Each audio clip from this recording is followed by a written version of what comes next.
Good afternoon, everybody. This is the third video of the day. This is a quick reaction to yesterday's Phillies and a prelude to today's game. Yesterday was a very disappointing loss in extras. We ended up losing in the 11th on a hard defensive play that cost us. Hoskins' play was not that easy on a ball smoked down the first base line. But then we had a chance to get the guy at the plate. If Cesar Hernandez just made a good throw, and that's what ended up costing us. And then Cesar, of course, we had a very odd play early in the game where the ball kind of bounced with the bag. He threw it away, and then a mistake actually helped us to get an out in that inning, which is something you never really see. But that was just some odd plays involved in yesterday's game. It's a hard game to lose because you certainly scored enough.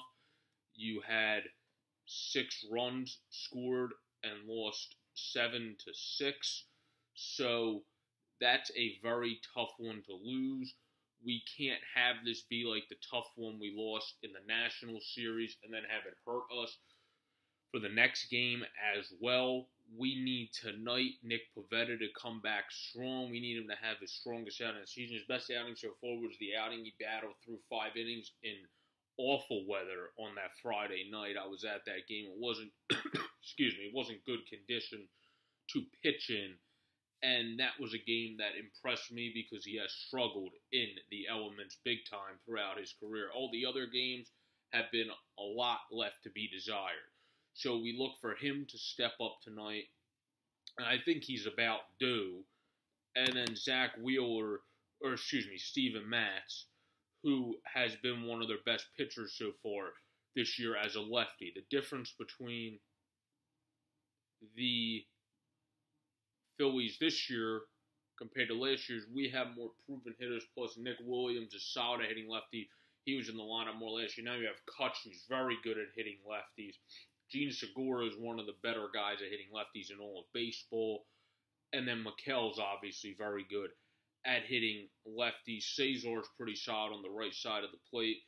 Granted, I wouldn't be shocked because of how Kingery's been doing and his getting the bat to the ball better this year. If because we're facing a lefty, we do give Scotty some time because he's been pretty good this year. I mean, getting the barrel on the ball like Gabe's been saying.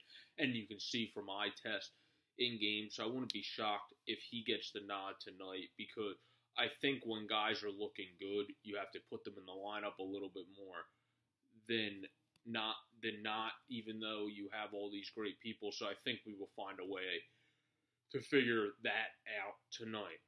But like this article says, the pressure is ramped up on Pivetta against the rival Mets. So far in his career, in games where he seems there would be the most pressure and you worry about Nick, like last year, he tends to do better in those games. So that's what I look for tonight, where he steps up, does well, ends that feel of blowing a game last night and really gets us back on the right track. So then tomorrow afternoon at our 105 game against Zach Wheeler, who's struggling so far out of the gate, and Arrieta, who's looked pretty solid, other than on some control issues he said he has to hone in on. But other than that, he's looked very solid with only a 2.25 and 2-1. We will win this series. If we win tonight, I do think we win this series because I think Jake pitches well against the Mets tomorrow. And we win our afternoon getaway day, since it's a getaway day for both teams, because we're going to Colorado right after. Have a great day, everybody. Peace out.